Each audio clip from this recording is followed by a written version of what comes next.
Don't be ashamed who you are Yeah កុំខ្មាស់គេបើសិនជាកើតមកវាក្ររូបមិនសូវល្អជីវិតនេះមិនបវរឯដូចជាពលកចំណាក់ស្រុកពនេចរបើយកទិន្នន័យរស់នៅក្រៅមេតិនគរតស៊ូទាំងយប់ទាំងថ្ងៃរក្សាដង្ហើមដកបន្ត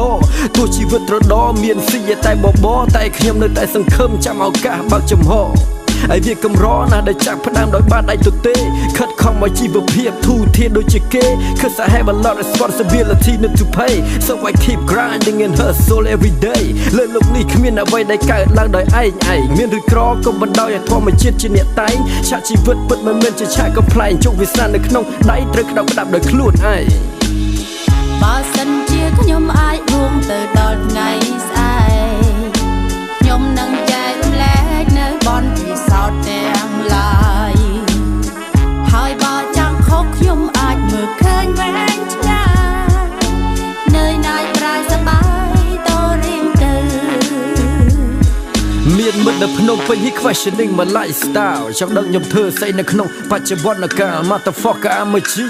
ទេសៈពិបាលរកលុយរត់តែថ្ងៃតថ្លៃនឹងយមបាលរស់លើផែនដីស្គាល់ទំហំនៃចក្រវាលរស់នៅក្នុងសង្គមត្រូវស្គាល់ពីរាជរដ្ឋាភិបាលបញ្ហារបស់ប្រទេសមិនប្រហែលជាឆ្អាលតស៊ូបញ្ចេញមតិប្រកាន់ចំណុចនៅកណ្ដាលមកដល់មកកាជីវិតប្រចាំថ្ងៃឃើញថាហត់ឬមកនៅប្រទេសគេដើម្បីគេចផុតពីក្រខ្សោយដូច្នេះគ្មានអ្វីដែលត្រូវ complain រឿងបំរាស់ពីគេសង្កត់នៅ be a fucking man ហើយខ្ញុំមិនដេកទេដេកគឺជាចរិតមនុស្សខ្ជិលខួរក្បាលដែលមិនដំណើរការក៏ប្រែជារិចរិលហើយមានអ្នកខ្លះចង់ធ្វើអ្នកមានតែមិនខំប្រឹងសង្វាតរស់នៅទៅយ៉ាងទំនេរតែរអ៊ូពីខ្វះខាតមនុស្សដែលឆ្លាតគេមិនដែលអង្គុយចាំតែរអ៊ូ So break your back get your ass try to make a move បើសិនជាងាប់នឹងធ្វើការច្រើនទុកវិថាជាថេះប្រសើរជាងរស់ដ៏មានឈ្មោះថាជាមនុស្សកុំជឿផេះបើសិនជាខ្ញុំអាចរួងទៅដល់ថ្ងៃស្អែកខ្ញុំនឹងចែករំលែកនៅបនពិសោធន៍ទាំងឡាយហើយបើចាំខុសខ្ញុំអាចមើលឃើញវែងឆ្ងាយ